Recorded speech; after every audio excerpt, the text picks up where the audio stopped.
এবং আপনি শুনলে অবাক হবেন, আমাদের এই ব্রেইনের মেমোরি ক্যাপাসিটি, মেমোরি স্টোরেজ অনেক বেশি।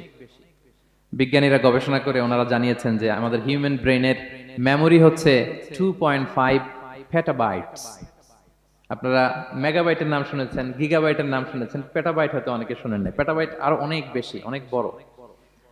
তো এক পেটাবাইটে হয় 1 মিলিয়ন গিগাবাইট। আই রিপিট, এক পেটাবাইটে হয় 10 লক্ষ গিগাবাইট। তার মানে আমার আর আপনার যে যে হিউম্যান ব্রেইন, এই ব্রেইনের ক্যাপাসিটি হচ্ছে 25 লক্ষ গিগাবাইট। সুবহানাল্লাহ, এত আসতে 25 লাখ গিগাবাইট আমাদের ব্রেইনের মেমোরি বা স্টোরেজ। আচ্ছা বলেন, আপনাদের এই যে আইফোন মোবাইল, এটাতে মেমোরি কত? এক 256 জিবি ম্যাক্সিমাম, ম্যাক্স 256 জিবি। আচ্ছা গেল। এরপর আমাদের ল্যাপটপ গুলোতে মেমোরি স্টোরেজ কত ম্যাক্সিমাম? সাধারণত 500 জিবি, যারা খুব বেশি নেয় হয়তো 1000 জিবি, 1 টেরাবাইট, তাই না? এই তো। তাহলে আমাদের ল্যাপটপ গুলোর মেমোরি স্টোরেজ হচ্ছে 1000 গিগাবাইট। তাতে সারা দুনিয়াটাই যেন এটার ভিতরে ঢুকিয়ে রাখা যায়, ঠিক কিনা? কিন্তু আল্লাহ তাআলা আমাদের কিছু দয়া করে ব্রেন দিয়েছেন, এটার মেমোরি ক্যাপাসিটি হচ্ছে 25 লক্ষ গিগাবাইট। আল্লাহু আকবার। এবং আপনি শুনলে অবাক হবেন, এই ব্রেনের ভিতরে আল্লাহ তাআলা অনেক নিউরন দিয়েছেন, মানে স্নায়ু কোষ, যে নিউরন গুলো ব্রেনের মেসেজ গুলো, ইনফরমেশন গুলোকে ট্রান্সমিট করে। আমাদের ব্রেইনে এই স্নায়ু কোষের সংখ্যা বা নিউরনের সংখ্যা মোর দেন 100 বিলিয়নস, মানে 10,000 কোটিরও বেশি। তো আমরা যত বেশি চিন্তা করি, যত বেশি ব্রেইন খাটাই, আমাদের এই স্নায়ু কোষগুলোর মধ্যে সংযোগায়ন বাড়ে, মানে নিউরন কানেক্টিভিটি বাড়ে। এই ব্যাপারে পৃথিবীতে সবচেয়ে বড় স্পেশালিস্ট হচ্ছে ডক্টর হার্বার্ট বানসন, হার্ভার্ড ইউনিভার্সিটির একজন অ্যাসোসিয়েট প্রফেসর। তো তাকে জিজ্ঞেস করা হয়েছিল মানুষের এই নিউরন কানেক্টিভিটি সর্বোচ্চ কত হতে পারে, একজন মানুষ যত চিন্তা করুক, যত ব্রেন খাটাক, কত হতে পারে। তো সে গবেষণা করে বলেছিল 25-এর ডান দিকে 30টা শূন্য বসালে যত হতে পারে, একটা মানুষের মাথার স্নায়ুগুলোর সংযোগায়ন বা নিউরন কানেক্টিভিটি ঠিক তত হতে পারে। 25-এর ডান দিকে কয়টা শূন্য? 30টা। এটা আমি কি দিয়ে বলবো? হ্যাঁ, মিলিয়ন, বিলিয়ন, ট্রিলিয়ন, জিলিয়ন, ফিলিয়ন, অক্ট্রিলিয়ন সব ছাড়িয়ে যাবে। আচ্ছা, সংখ্যাটা কত বড় আমি একটু উদাহরণ দিয়ে বলি। আমরা যে কম্পিউটারের দোকানে গেলে প্রিন্টিং করি না, A4 সাইজের কাগজ আছে না? একটা হিউম্যান ব্রেইনে যত পরিমাণ নিউরন কানেক্টিভিটি হতে পারে, তত পরিমাণ সাদা কাগজ যদি আপনাকে দেয়া হয়, A4 সাইজের সাদা কাগজ দিয়ে যদি বলা হয় যে এটা টেবিলের উপর রাখেন, ইন্টারন্যাশনাল ইয়ুথ সেন্টারের এই টেবিলের উপর এই কাগজগুলো রাখেন, আপনি কাগজগুলো রাখতে শুরু করবেন। কাগজের স্তূপ উঁচু হতে হতে হতে হতে এই টাওয়ার ছাড়িয়ে, আকাশ ছাড়িয়ে, বাতাস ছাড়িয়ে, মহাকাশ স্টেশন ছাড়িয়ে, নাসার বিজ্ঞানীদের নাগালে আসা প্রথম আকাশের যত দূর বিজ্ঞান যেতে পেরেছে, এই যে জেমস ওয়েব টেলিস্কোপ 34 কোটি বছর আগের ছবি, স্থির চিত্র আমাদেরকে পাঠিয়েছে, যত দূর মানুষের নাগালে এসেছে, কাগজের স্তূপ এরকম উঁচু হতেই থাকবে, তারপরেও অনেক কাগজ আপনার হাতে থেকে যাবে। তার মানে কি পরিমাণে নিউরন কানেক্টিভিটি আমাদের ব্রেইনে সম্ভব। তো এখন দ্য কোশ্চেন রাইজেস, প্রশ্ন হচ্ছে আমরা আমাদের ব্রেইনকে ওইভাবে খাটাই কিনা, ব্রেইনটাকে কাজে লাগাই কিনা। আমাদের যে অভাবনীয় চিন্তা শক্তি, আনলিমিটেড চিন্তা শক্তি দিয়ে যে আল্লাহ তাআলা আমাদেরকে সৃষ্টি করেছেন, এটার কতটুকু আমরা ব্যবহার করি, আমাদের এই সফিস্টিকেটেড যে ব্রেইন আল্লাহ দিয়েছেন, এটা ব্যবহার করি কিনা, দিস ইজ দ্য কোশ্চেন। তো সম্মানিত শুধু আল কোরআন আল কারিমের পরতে পরতে আল্লাহ তাআলা আমাদেরকে মাথা খাটাতে বলেছেন, আমাদের চিন্তার দিগন্তকে প্রসারিত করতে বলেছেন, কিন্তু আমরা মাথা খাটাতে চাই না। আমরা যেন চিন্তাশীল হয়ে উঠি, আমরা যেন ব্রেইন খাটাই, অনেক আয়াত আপনি পাবেন। দুই একটি আয়াত আপনাদের সামনে আমি উপস্থাপন করবে আজকের আলোচনার ইতি টানবো ইনশাআল্লাহ বিইজনিল্লাহ। আমরা যেন মাথা খাটাই, আমরা যেন চিন্তা করি, এটা বোঝাতে যে আল্লাহ তাআলা বেসিক্যালি কোরআনে 4টা শব্দ ব্যবহার করেছেন। 4টা, একটু ক্লাসের মতো মনে করেন, তাহলে মনে থাকবে, কিছু শিখে গেলাম। প্রথম শব্দ হচ্ছে আন-নাযার, আন-নাযার। 2 নম্বর হচ্ছে আল-আক, 3 নম্বর হচ্ছে আত-তাফাক্কুর, 4 নম্বর হচ্ছে আত-তাদাব্বুর। আই রিপিট, আবার বলি, আন-নাযার, আল-আক, আত-তাফাক্কুর, আত-তাদাব্বুর। আন-নাযার, আল-আক, আত-তাফাক্কুর, আত-তাদাব্বুর। বলতে পারবেন 4টা? 1 নম্বরে কি? আন-নাযার, 2 নম্বরে আল-আক, 3 নম্বরে আত-তাফাক্কুর, 4 নম্বরে আত-তাদাব্বুর। এই 4টা শব্দ নিয়ে সংক্ষিপ্ত কিছু আলোকপাত করবো ইনশাআল্লাহ বিইজনিল্লাহ। আন-নাযার শব্দটা আপনাদের পরিচিত, একটু ভেঙে বললে বুঝতে পারবেন। আমরা বলি না এই যে নজর দিস না, এই যে নজর লাগবে, বলি না নজর, নজর দেয়া। নজর মানে হচ্ছে তাকানো, তবে সাধারণ তাকানো না, careful look, with deep observation and reflection, এটাকে কোরআন বলেছে আন-নাযার। এটার প্রতি কোরআন আমাদেরকে উৎসাহিত করেছে। পাশাপাশি 2 নাম্বার কি বলছিলাম নজরের পরে? অ্যাটলিস্ট একজন তো বলতে হবে, আল আক। আল আক, এটাও আপনারা অর্থ জানেন। আমরা বলি না আকল, কিরে তোর কি আকল নাই, তুই কি ব্যাকেল, বলি না আমরা এরকম? ব্যাকেল মানে যার আকল নেই। তো এই যে আকল, আকল থাকা বা আকল খাটানো বা কমন সেন্সকে খাটানো, রিজনিং করা, কোরআন এটার ব্যাপারে উৎসাহিত করেছে। 3 নম্বরে কি বলেছিলাম? আত-তাফাক্কুর। এই যে ইউআই এর স্টুডেন্ট পাওয়া গেছে তো, ওনারা বলতে পারতেছে আত-তাফাক্কুর। আত-তাফাক্কুর শব্দটা আসছে ফিকির থেকে। ফিকরা, ফিকির। ফিকির তো বোঝেন নাকি? আমরা বলি না যে ফিকির করতে হবে? তো আত-তাফাক্কুর মানে ক্রিটিক্যাল থিংকিং, বিশ্লেষণধর্মী চিন্তা করা। আর সর্বশেষ হচ্ছে আত-তাদাব্বুর।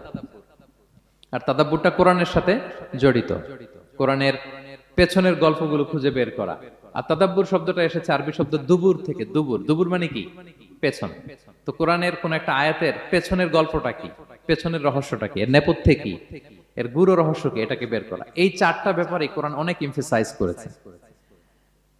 তো এই 4টা নিয়ে আমরা কথা বলি। প্রথমে কি বলেছিলাম? প্রথম শব্দটা আন-নাযার। সবাই বলেন তো প্রথম শব্দটা কি? আন-নাযার। নজর মানে কি? দৃষ্টি দেয়া, স্বাভাবিক দৃষ্টি না, গভীর দৃষ্টি, সুগভীর দৃষ্টি। ইংরেজিতে বলে অবজারভেশন বা রিফ্লেকশন। তা আমরা যেন শুধু ফেল ফেল করে তাকিয়ে না থাকি। আল্লাহ বলেছে তাকালে তাকানোর মতো তাকাবা, গভীর দৃষ্টি দিবা। আল্লাহ বলেন আফালা ইয়ানজুরুনা ইলাল ইবিলি কাইফা খুলিকাত ওয়া ইলাস সামাই কাইফা রুফিআত ওয়া ইলাল জিবালি কাইফা নুসিবাত ওয়া ইলাল আরদি কাইফা সুতিহাত। আল্লাহ বলেন ওরা কি নজর দেয় না? আফালা ইয়ানজুরুনা, নজর থেকে ইয়ানজুরুনা ইলাল ইবিলি, ওরা কি উটের দিকে তাকায় না? Don't they see to the camels how masterfully they were created. তারা কি উটের দিকে তাকায় না, কিভাবে উটকে সৃষ্টি করেছি? তারা কি আকাশের দিকে তাকায় না, খুঁটিবিহীন বিশাল আকাশকে কেমন করে বানালাম? তারা কি পাহাড়ের দিকে তাকায় না, কিভাবে পাহাড়কে ফার্মলি সেট করা হলো পৃথিবীর সাথে? তারা কি জমিনের দিকে তাকায় না, কিভাবে জমিনটাকে বিস্তীর্ণ করে দেয়া হয়েছে? তো এই 4টা কথা আল্লাহ বললেন। রাসূল সাল্লাল্লাহু আলাইহি ওয়াসাল্লাম যখন মক্কার কুরাইশদেরকে তাওহীদ, রিসালাত, আখিরাতের দাওয়াত দিচ্ছিল, তারা এই দাওয়াতকে প্রত্যাখ্যান করলো, তারা মানছে না। তো তখন আল্লাহ তাআলা এই আয়াত নাজিল করে বললেন আফালা ইয়ানজুরুনা ইলাল ইবিলি কাইফা খুলিকাত। মক্কার কুরাইশরা কি উটের দিকে তাকায় না? উটকে কিভাবে আমি তৈরি করলাম এটা একটু দেখতে পারে না ওরা? আরে উটের দিকে তাকালেই তো ওরা উটের মালিক আমি আল্লাহরে খুঁজে পাবে। কারণ কুরাইশরা ছিল কোরআনের প্রাইমারি অডিয়েন্স, যদিও কোরআন সবার জন্য এসেছে। তো আল্লাহ বললেন আফালা ইয়ানজুরুনা ইলাল ইবিলি কাইফা খুলিকাত। ওরা কি উটের দিকে তাকায় না? উট দেখার জন্য তো ওদের চিড়িয়াখানায় যাওয়া লাগবে না, অথবা মক্কার কুরাইশদের চায়নাতেও যাওয়া লাগবে না, কারণ উট তো ওদের গৃহপালিত প্রাণী, ঠিক কিনা? ঘরে ঘরে আরব দেশে উট আছে না নাই? আছে। তো উটের দিকে তাকায় না। সম্মানিত সুধী, উটের কথা আল্লাহ কেন বললেন? কুরাইশদেরকে উটের কথা বললেন এজন্য, উট হচ্ছে এমন আজীব একটা প্রাণী যেটা প্রাণী বিজ্ঞানীদেরকে হয়রান করে দিয়েছে। আল্লাহু আকবার। আপনি অবাক হবেন উটের যে ফিচার আল্লাহ তাআলা দিয়েছেন। মক্কার লোকেরা উটের গোশত খাইতো, উটের দুধ খাইতো, উটের চামড়া দিয়ে দ্য ফাইনেস্ট লেদার, দামি লেদার তারা বানাতো। উটের উপর মাল নিয়ে বোঝাই করে মরুভূমি এক প্রান্ত থেকে আরেক প্রান্তে পাড়ি দিত। নিজেরা উটের উপর রাইডিং করত। এবং উট হচ্ছে এমন প্রাণী যেটা একসাথে 1 মাস না খেয়ে বেঁচে থাকতে পারে। 1 মাস পানিও খাওয়া লাগবে না, খাবারও খাওয়া লাগবে না। সুবহানাল্লাহ পড়বেন না? এট এ টাইমে একটা উট, প্রাপ্তবয়স্ক একটা উট একসাথে 200 লিটার পানি খেয়ে ফেলতে পারে। এবং উটের পেটের ভিতরে একটা স্পেশাল ওয়াটার চেম্বার আছে, ওই চেম্বারে রেখে দেয়, খেয়ে ওইটারে পাঠায় দেয় না ওদের কিডনিতে। 200 লিটার পানি একবারে খেয়ে স্পেশাল চেম্বারে রেখে দেয়, যখন লাগবে ওইখান থেকে নিয়ে নিয়ে বেঁচে থাকে। 1 মাস না খেয়ে বেঁচে থাকে কি করে? উটের পিঠে দেখবেন একটা কুজ আছে, একটা উঁচু উটকে যদি কল্পনা করেন, উপরে একটা কুজ আছে না, এই পুরো কুজটা হচ্ছে চর্বির আধার।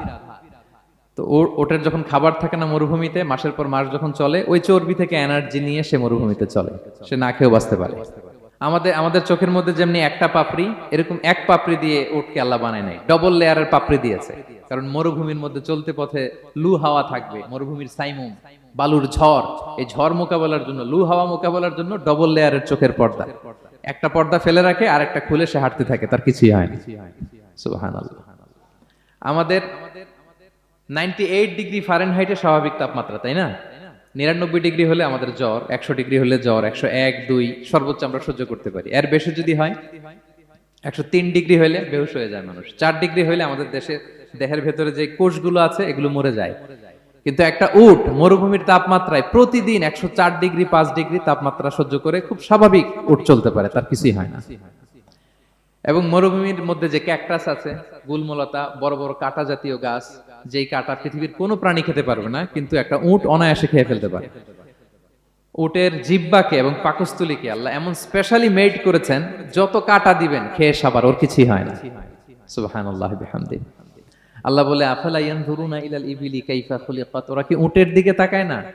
আরে উটকে নিয়ে গবেষণা করলেই তো উটের মালিককে খুঁজে পায় তারা।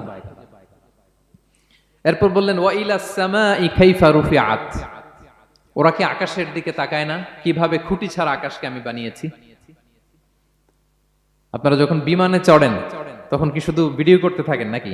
মেঘের ভিডিও, আকাশের ভিডিও, তখন তাকাবেন আকাশের দিকে। সুবহানাল্লাহ, কিভাবে আল্লাহ আকাশকে তৈরি করেছেন। ওয়ালাকাদ যায়্যানা সামাআদ দুনিয়া বিজিনাতিল কাওয়াকিব, আল্লাহ বলেন এই প্রথম আকাশটাকে আমি তারা দিয়ে সুশোভিত করেছি, বিশাল বিশাল তারা। এই যে আমরা সূর্য দেখি, এটা একটা তারা, পৃথিবীর চেয়ে 13 লক্ষ গুণ বড় এই সূর্য। কত গুণ বড় বলে ফেললাম হুট করে মুখ দিয়ে, কিন্তু কল্পনা করতে পারতেছি। তার মানে 13 লক্ষটা পৃথিবী সূর্যের মধ্যে রাখার জায়গা আছে। তাই বলে মনে করেন না যে সূর্য অনেক বড় সাইজের তারা। ন, সূর্য এই মহাশূন্যের খুব ছোট্ট সাইজের একটা তারা। সূর্যের চেয়ে লক্ষ কোটি গুণ তারা আছে। যে সূর্য পৃথিবীর চেয়ে 13 লক্ষ গুণ বড়, ওই সূর্যের চেয়ে কোটি গুণ বড় তারা আছে। এরকম লক্ষ কোটি কোটি তারা নিয়ে আমাদের গ্যালাক্সি মিল্কি ওয়ে, এরকম কোটি কোটি গ্যালাক্সি আছে। সুবহানাল্লাহ, কোটি কোটি গ্যালাক্সি নিয়ে আমাদের এই প্রথম আকাশের মহাশূন্য। তার মানে পুরো প্রথম আকাশটাকে যদি একটা মানচিত্র দেয়া হয়, ওইখানে মাইক্রোস্কোপ দিয়ে পৃথিবীকে খুঁজে পাওয়া যাবে না। আই রিপিট, পুরো প্রথম আকাশটাকে যদি একটা বড় মানচিত্র বানানো হয়, আমরা যে পৃথিবীতে আছি মাইক্রোস্কোপ দিয়েও এটাকে খুঁজে পাওয়া যাবে না।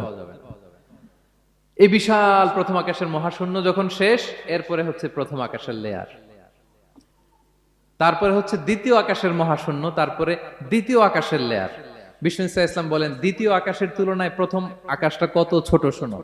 সাহারা মরুভূমির মধ্যে যদি তোমার হাতের আংটি ছুঁড়ে ফেলে দাও, পুরো মরুভূমির তুলনায় তোমার হাতের আংটি যত ছোট, আল্লাহর দ্বিতীয় আসমানের তুলনায় প্রথম আসমানটা ঠিক তত ছোট।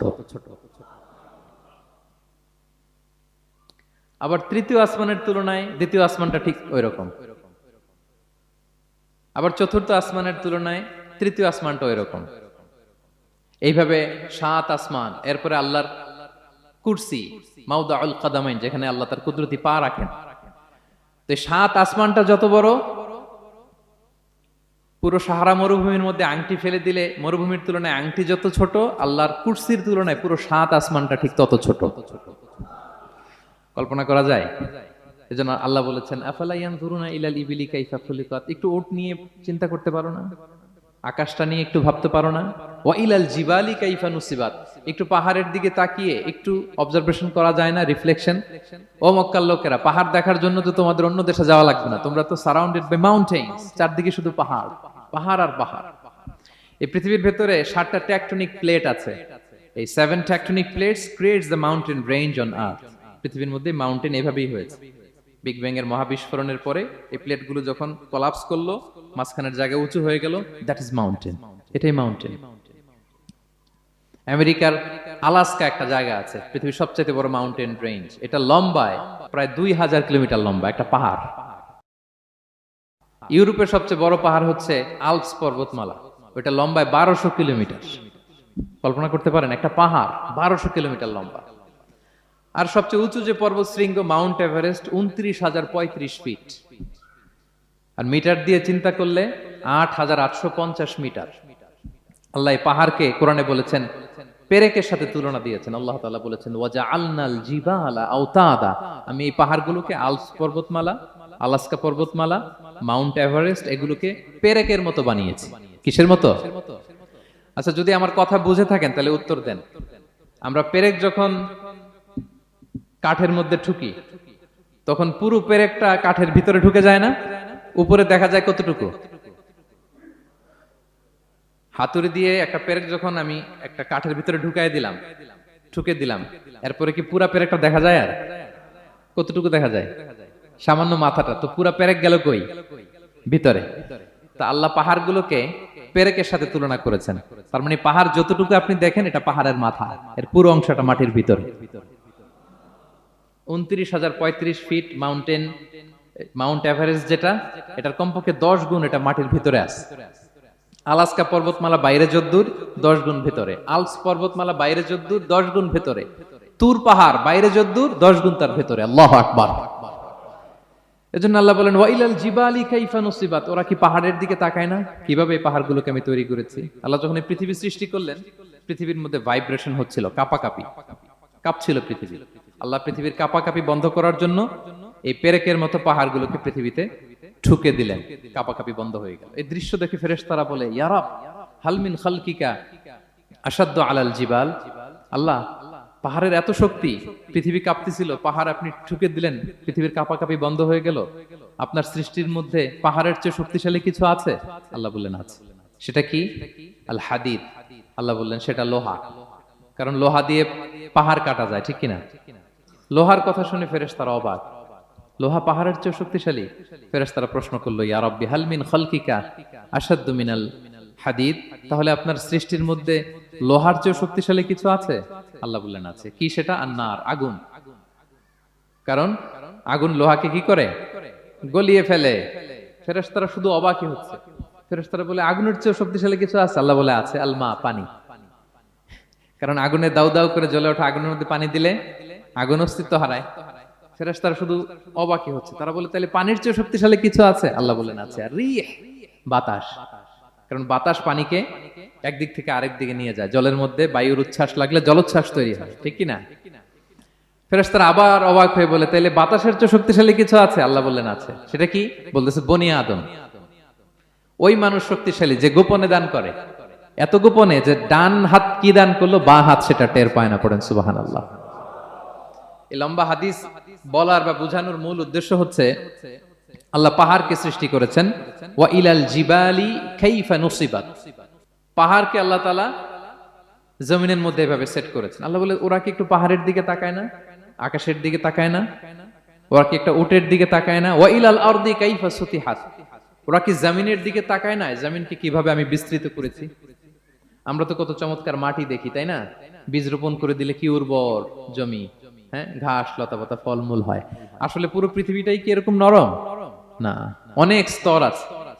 এই ভূপৃষ্ঠের নিচে আপনি পাবেন পাললিক শিলার স্তর, রূপান্তরিত শিলার স্তর, আগ্নেয়গিরির শিলার স্তর। তার মানে পৃথিবীর ভেতরে দাউ দাউ করে আগুন জ্বলছে, এবং আগ্নেয়গিরির জ্বালামুখ ভেঙে যখন এই অগ্নুৎপাতের লাভা বের হয় তখন বোঝা যায় পৃথিবীর ভেতরে কেমন আগুন পাওয়া যায়, ঠিক কিনা? তাহলে প্রথম শব্দটা আমি কি বলেছিলাম? আন-নাযার। মনে আছে তো না? প্রথম শব্দটা কি?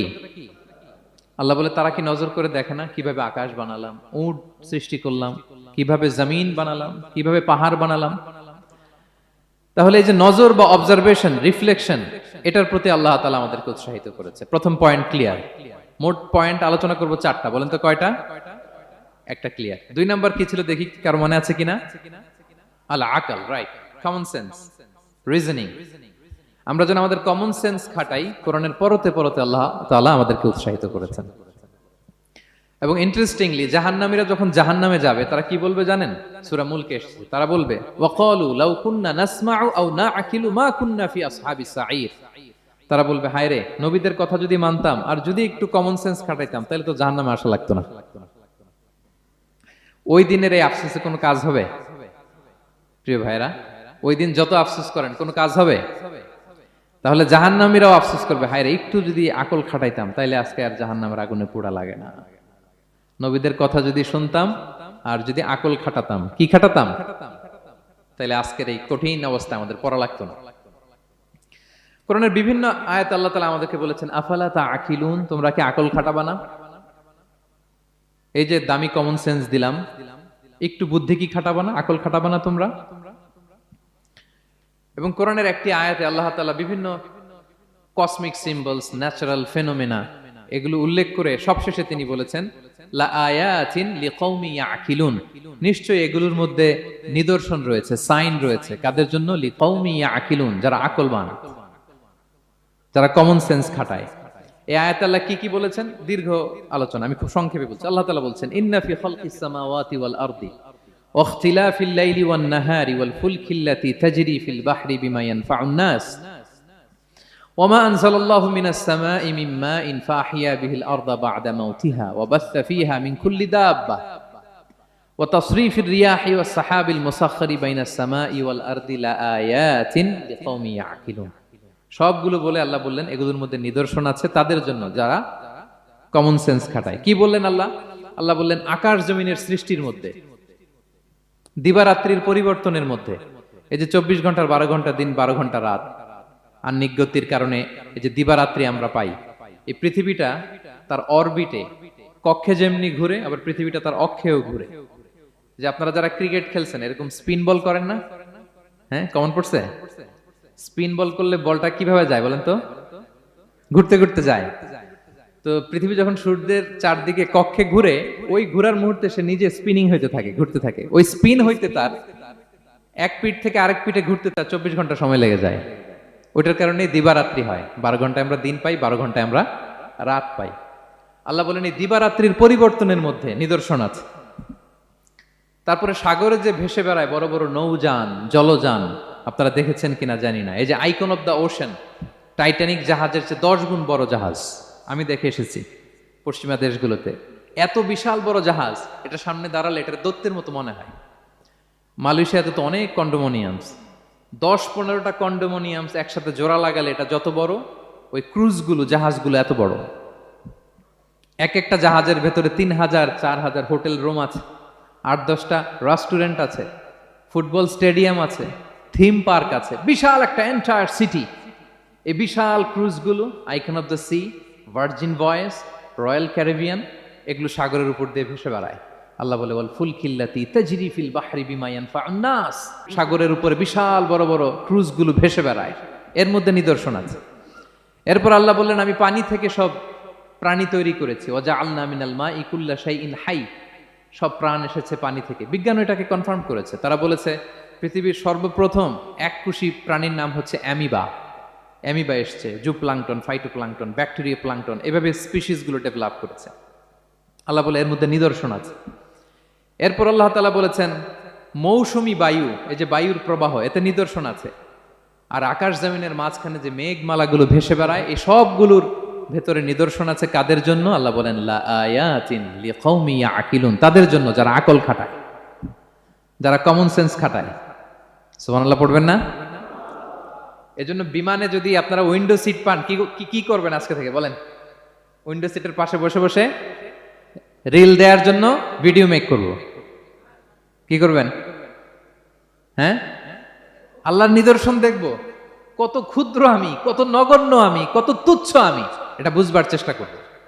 তাহলে 4টা পয়েন্টের 2টা চলে গেল, একটা হচ্ছে নাযার আর একটা হচ্ছে আল্লাহ আকল। 3 নাম্বার কি ছিল? একজন বলতে হবে। আত-তাফাক্কুর। আত-তাফাক্কুর মানে ক্রিটিক্যাল থিংকিং।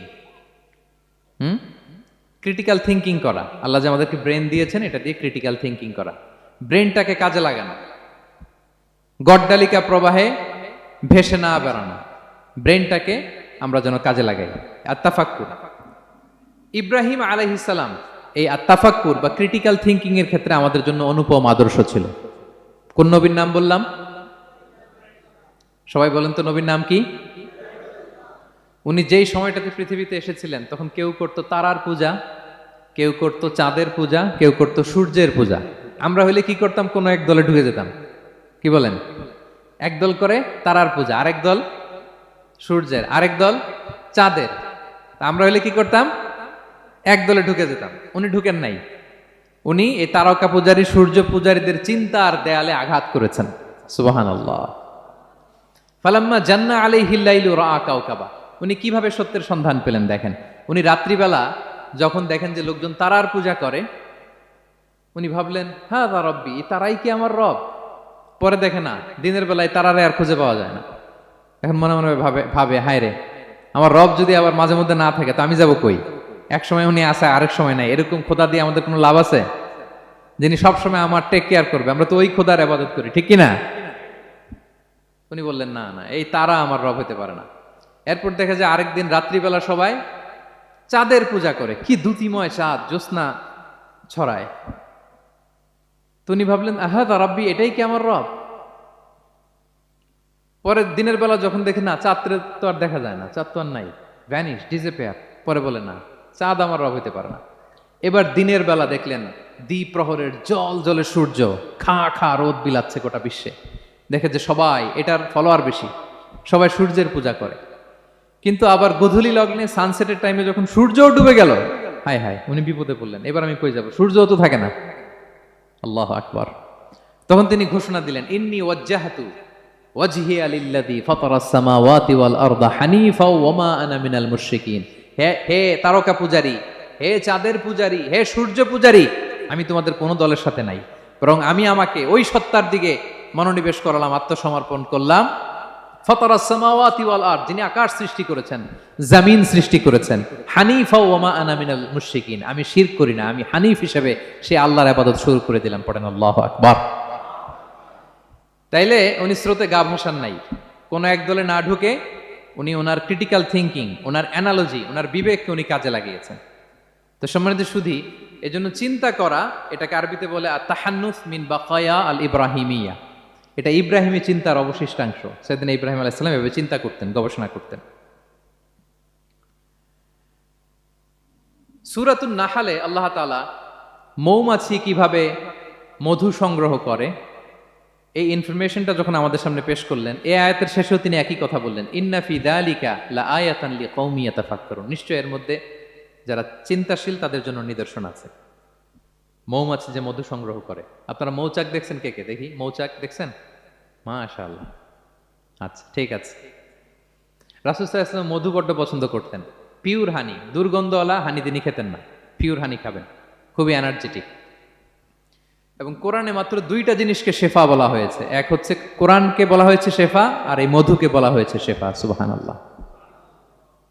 আল্লাহ তাআলা বললেন, ওয়া আওহা রাব্বুকা ইলান নাহলি আনিত্তাখিযি মিনাল জিবালি বুয়ুতা ওয়া মিনাশ শাজারি ওয়া মিম্মা ইয়ারিশুন। আল্লাহ তাআলা মৌমাছিকে শিখাই দিলেন কিভাবে মৌচাক বাঁধতে হবে। এবং আল্লাহ বললেন, ইত্তাখিযি মিনাল জিবালি বুয়ুতা, তোমরা পাহাড়ে মৌচাক বাঁধো, ওয়া মিনাশ শাজার, গাছের মগ ডালে বাঁধো, অথবা উঁচু মাচার উপরে বাঁধো, যাতে গ্রামের ছোট্ট ছেলেরা ঢিল মারতে না পারে। মৌচাক যারা দেখছেন, এটা কি নিচু নিচু জায়গায় মৌমাছির মৌচাক হয় না, উঁচু একেবারে মগ ডালে। এটা মৌমাছিরা শিখাই দিছে কে? হ্যাঁ, কে শিখিয়েছে? আল্লাহ সুবহানাহু ওয়া তাআলা মৌমাছিকে শিখিয়ে দিয়েছে। যারা আরবি বোঝেন তারা বুঝতে পারবেন, ইত্তাখিদি এটা ফেমিনিন জেন্ডার। তার মানে আল্লাহ যা অর্ডার করেছেন, এটা পুরুষ মৌমাছিকে অর্ডার করেন নাই, নারী মৌমাছিকে। তো গবেষণায় দেখা গিয়েছে পুরো মৌচাকের বাসাটাকে এখানে যে লিডারশিপ বহন করে, এটা কোনো পুরুষ মৌমাছি না, এটা নারী মৌমাছি। সুবহানাল্লাহ। এবং তিন ধরনের মৌমাছি থাকে, একটা হচ্ছে কুইন বি, রানী মৌমাছি, আরেকটা হচ্ছে মেল বি, এরা বংশ বিস্তার করে, আরেকটা হচ্ছে ওয়ার্কার বি, এরা এই মধু আনা নেওয়া করে। তা আল্লাহ এদেরকে বললেন, কুলি মিন কুল্লি সামারাত, এই মৌমাছি তোমরা আশেপাশের সব সুন্দর সুন্দর ফুল থেকে, ফল থেকে, ফ্লাওয়ার নেকটার্স, পুষ্প রস সংগ্রহ করে নিয়ে আসো। মধু এত স্বাস্থ্যকর, হেলদি ডায়েট কেন? কারণ আশেপাশের গাছের মধ্যে এখানে আপনার ভেষজ গাছ আছে, ঔষধি গাছ আছে, বনাজি গাছ আছে, ঠিক কিনা? তো মৌমাছিগুলো সেখান থেকে ফ্লাওয়ার নেকটার্স, পুষ্প রস সংগ্রহ করে আবার চলে আসে। এবং আল্লাহ বললেন, ফাসলুকি সুবুলা রব্বিকি যুলুলা, পথ ভুলে যাও না, যেই পথে গেছো ওই পথে ফিরে আসো। একটা মৌমাছি মৌচাক থেকে প্রায় 10 কিলোমিটার দূরেও অনেক সময় চলে যায়, আবার 10 কিলোমিটার পথ চিনে আবার মৌচাকে এটার ফিরে আনে কে? এই পুরো মেকানিজমটা নিয়ে গবেষণা করে অস্ট্রিয়ান একজন সায়েন্টিস্ট, তার নাম হচ্ছে কার্ল ব্রনফেশ, সে একটা বই লিখেছে, দ্য ডান্সিং বিজ, এবং এই বই লিখে সে নোবেল লরেট হয়েছে, নোবেল প্রাইজ পেয়েছে। আমরা তো মধু পাইয়া হাতের তালুর মধ্যে নিয়ে জিহ্বা দিয়ে চাটি, আমাদের তো আর ব্রেন খাটানোর ওই সময় নাই।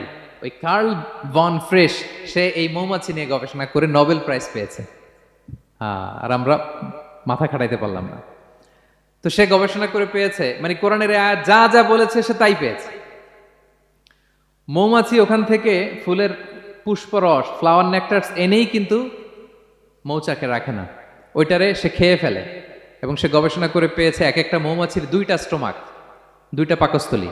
একটা পাকস্থলীতে সে নিজের খাবার দাবার খায়, আরেকটা পাকস্থলীতে এই পুষ্পরস, ফ্লাওয়ার নেকটার্স গুলা সে রাখে। সেখানে আল্লাহ তাআলা একটা স্পেশাল এনজাইম দিয়ে ওইটাকে প্রিজার্ভ করে প্রত্যেকটা মৌমাছির নিচে একটা টিউব আছে, সে ওই টিউব দিয়ে নল দিয়ে মৌচাকে যে ওই মধুগুলো রেখে আসে। পড়েন সুবহানাল্লাহ। এবং এই মধুর ভেতরে আল্লাহ তাআলা ন্যাচারাল অ্যান্টিসেপটিক রেখেছেন, এটার নাম প্রপোলিস। দ্বিতীয় বিশ্বযুদ্ধে রাশিয়ান সোলজাররা তারা আহত হলে তারা অ্যান্টিসেপটিক কিনে লাগাতো না, তারা মধু লাগায় দিত, আর আহত সোলজার তারা মুহূর্তে সুস্থ হয়ে যেত। যাদের বাতের ব্যথা আছে, বাতের ব্যথা আছে না অনেক মুরব্বীদের, ওই বাতের ব্যথার মধ্যে যদি মৌমাছির হুল ফুটাই দিতে পারেন, একদিনের মধ্যে বাতের ব্যথা ভালো হয়ে যাবে। সাময়িক হয়তো ব্যথা পাবে, মৌমাছি যখন কামড় দেয় ব্যথা লাগে না, নাকি আরাম লাগে? কামড় খাইছেন মৌমাছির কখনো? হ্যাঁ। তো বাতের ব্যথার মধ্যে আপনি মৌমাছির হুল ফুটাই দিলে আর ব্যথা নাই। সুবহানাল্লাহ বিহামদি। মুখতালিফুন আলওয়ানু, বিভিন্ন ধরনের ক্রিম হানি, হোয়াইট হানি, ইয়েলো হানি, ব্ল্যাক হানি, নানা ধরনের হানি আল্লাহ তাআলা এইভাবে প্রিজার্ভ করেছেন মৌমাছির মধ্য দিয়ে। আল্লাহ বলেন এই যে এতগুলো মৌমাছি পুষ্প রস এনে মৌচাকের মধ্যে রসগুলো রাখে, মধু তৈরি হয়। আল্লাহ বলেন ইন্না ফি যালিকা লাআয়াতান লিকওমি ইয়াতাফাক্কারুন, নিশ্চয় এর মধ্যে আল্লাহ তাআলা চিন্তাশীলদের জন্য নিদর্শন রেখেছেন। যারা চিন্তা করে, তারা হাতের তালুতে শুধু জিহ্বা দিয়ে চেটে চেটে খায় না, তারা ভাবে কোত্থেকে আসলো এই মধু, কিভাবে মৌমাছিগুলো যায়, কিভাবে ফিরে আসে। তাহলে বলেন তো আমাদের চিন্তাশীলতার দরকার আছে না নাই? সূরা আলে ইমরানের 190 নম্বর আয়াতে আল্লাহ তাআলা বলেছেন, যারা আকাশ বাতাস পৃথিবী সৃষ্টি নিয়ে চিন্তা করে এবং সর্ব অবস্থায় আল্লাহ তাআলার জিকির করে, ওয়া ইয়াতাফাক্কারুনা ফি খালকিস সামাওয়াতি ওয়াল আরদ, এবং তারা তাফাক্কুর করে, ক্রিটিক্যাল থিংকিং করে, এবং তারা বলে মা খালাকতা হাযা বাতিলা, হে আল্লাহ তুমি অনর্থক কিছু সৃষ্টি করো নাই। মনে রাখবেন এই পৃথিবীতে আল্লাহ তাআলা অনর্থক কোনো কিছু সৃষ্টি করে নাই, করেছে? যেটাই সৃষ্টি করেছে এটা এর মধ্যে মানব কল্যাণ আছে না নাই? আল্লাহ তাআলা আমাদের জন্য কল্যাণ রেখেছেন। এবং এই আয়াত যখন নাজিল হল, বিষ্ণু ঈসা ইসলাম বললেন ওয়াইলুন লিমান কারাআহা ওয়া লাম ইয়াতাফাক্কার ফিহা, ধ্বংস তাদের জন্য যারা এই আয়াত তেলাওয়াত করে কিন্তু এই আয়াত নিয়ে চিন্তা করে না, গবেষণা করে না। এবং কোরআনের বিভিন্ন আয়াতে আল্লাহ তাআলা বিষ্ণুনবীকে বলেছেন, নবী হে আপনি আপনার উম্মতদেরকে নবীদের ঘটনা শোনান। কোরআনের 3 ভাগের 1 ভাগ হচ্ছে ঘটনা। পুরো কোরআনের 3 ভাগের 1 ভাগ কি? ঘটনা, স্টোরি টেলিং। কারণ গল্প মানুষের মনে দাগ কাটে। আল্লাহ তাআলা বলেছেন ফাকুসুসিল কসাসা লাআল্লাহুম ইয়াতাফাক্কারুন, নবী হে আপনি তাদেরকে কিচ্ছা শোনান, ঘটনা শোনান, নবীদের কাহিনী শোনান। লাআল্লাহুম ইয়াতাফাক্কারুন, যাতে করে তারা ক্রিটিক্যাল থিংকিং করে। তারা লূত আলাইহিস সালামের কওমের ঘটনা যখন শুনে যে আল্লাহ তাআলা আপসাইড ডাউন করে দিয়েছিলেন, তারা যখন কওমে আদের ঘটনা শুনে, কওমে সামুদের ঘটনা শুনে, তারা যেন চিন্তাশীল হয়। এবং বিশ্বনবীর সাহাবী আবু দারদা রাদিয়াল্লাহু তাআলা আনহু উনি বলতেন তাফাক্কুরু সাআতিন খায়রুন মিন কিয়ামি লাইলা, 1 ঘন্টা কেউ যদি আল্লাহর সৃষ্টি নিয়ে চিন্তা করে সেটা সারা রাত তাহাজ্জুদের সালাত অফার করার চেয়ে উত্তম।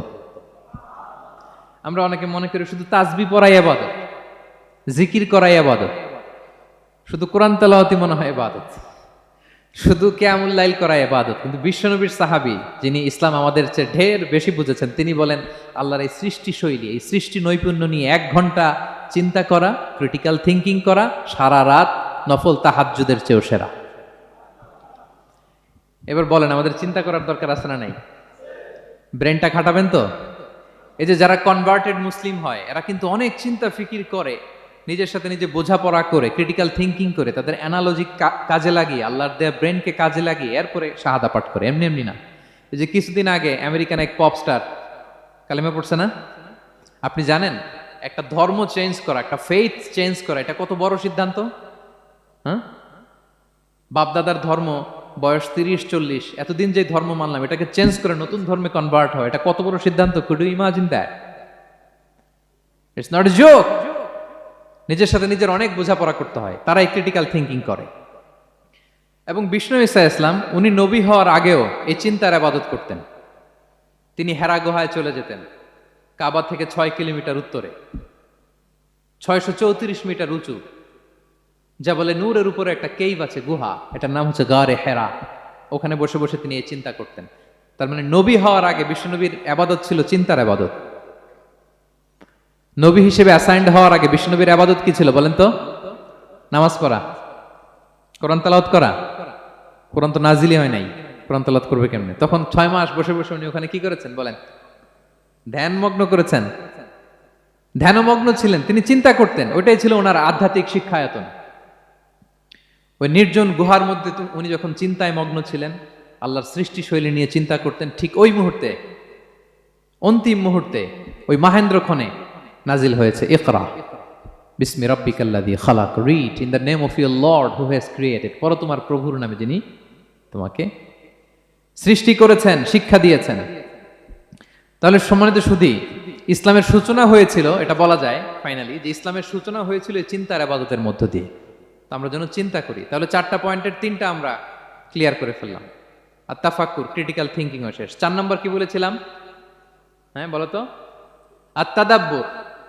আর তাদাব্বুর মানে পন্ডারিং অন দ্য কোরআন, কোরআনকে গবেষণা করে পড়া, কোরআনের আয়াতের অন্তর্নিহিত মর্মার্থ, গূঢ় রহস্য উদ্ঘাটনের চেষ্টা করা। আল্লাহ বলেন আফালা ইয়াতাদাব্বারুনাল কোরআন আম আলা কুলুবিন আকফালুহা, ওরা কি কোরআন নিয়ে একটু চিন্তা গবেষণা করবে না, নাকি ওদের অন্তরে জং ধরা তালা পড়ে গিয়েছে? তাহলে আমরা যে গড়গড় করে তেলাওয়াত করি, আল্লাহ শুধু এই তেলাওয়াত করতে বলেননি। হ্যাঁ, তেলাওয়াত করলে প্রতি অক্ষরে 10 নাকি, ঠিক আছে, কিন্তু আল্লাহ বলেছেন ওরা কি কোরআন নিয়ে চিন্তা গবেষণা করবে না? আফালা ইয়াতাদাব্বারুনাল কোরআন, কোরআন তো এসেছে গোটা বিশ্বকে কাঁপিয়ে দিতে, হিস্ট্রিকে বদলে দিতে কোরআন এসেছে। মা আনজালনা আলাইকাল কোরআন লিতাশকা, নবী হে হতভাগা জাতি হিসেবে পৃথিবীতে থেকে যাবেন এজন্য কোরআন পাঠাই নাই। এটা পৃথিবীর পুরো হিস্ট্রিকে চেঞ্জ করে দিবে। তাদাব্বুরুল কোরআন, আর তাদাব্বুর শব্দটা এসেছে দুবুর থেকে, দুবুর মানে পেছন।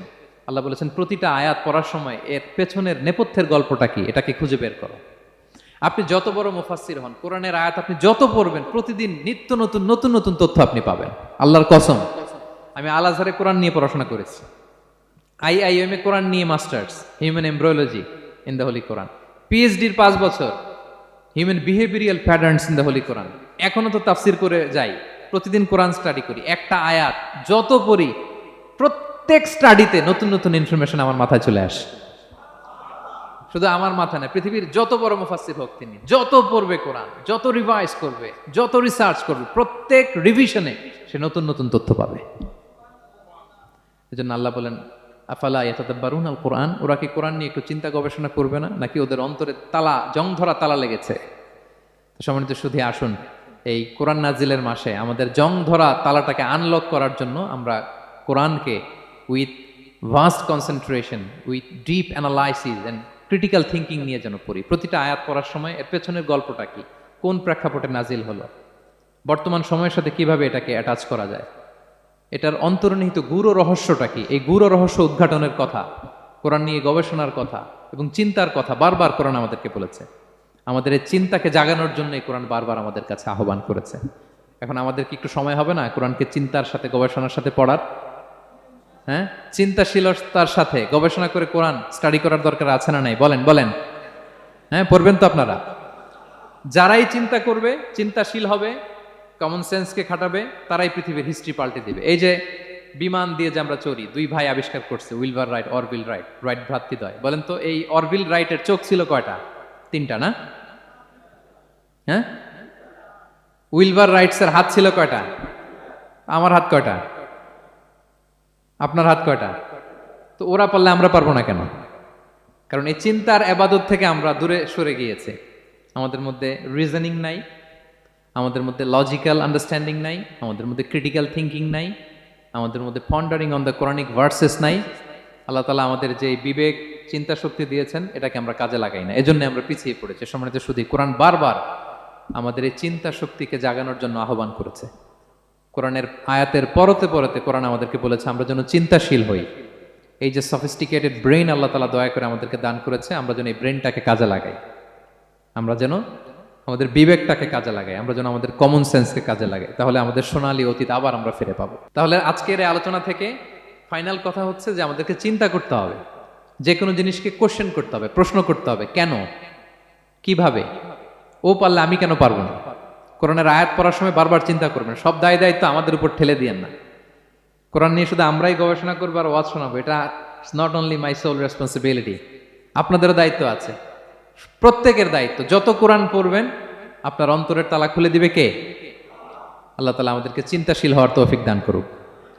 আমাদের এই সফিস্টিকেটেড ব্রেনকে যেন আমরা কাজে লাগাতে পারি, আমাদের কমন সেন্সকে যেন আমরা কাজে লাগাতে পারি, আমাদের রিজনিংকে যেন আমরা কাজে লাগাতে পারি। ইব্রাহিম আলাইহিস সালামের মতো গদ বাঁধা গড্ডালিকা প্রবাহে গা ভাসিয়ে না দিয়ে আমরা যেন প্রশ্ন করতে পারি, আমরা যেন বিবেককে কাজে লাগাই। আল্লাহ তাআলা আমাদের সবাইকে কথাগুলো বোঝার ও আমল করার তৌফিক দান করুক।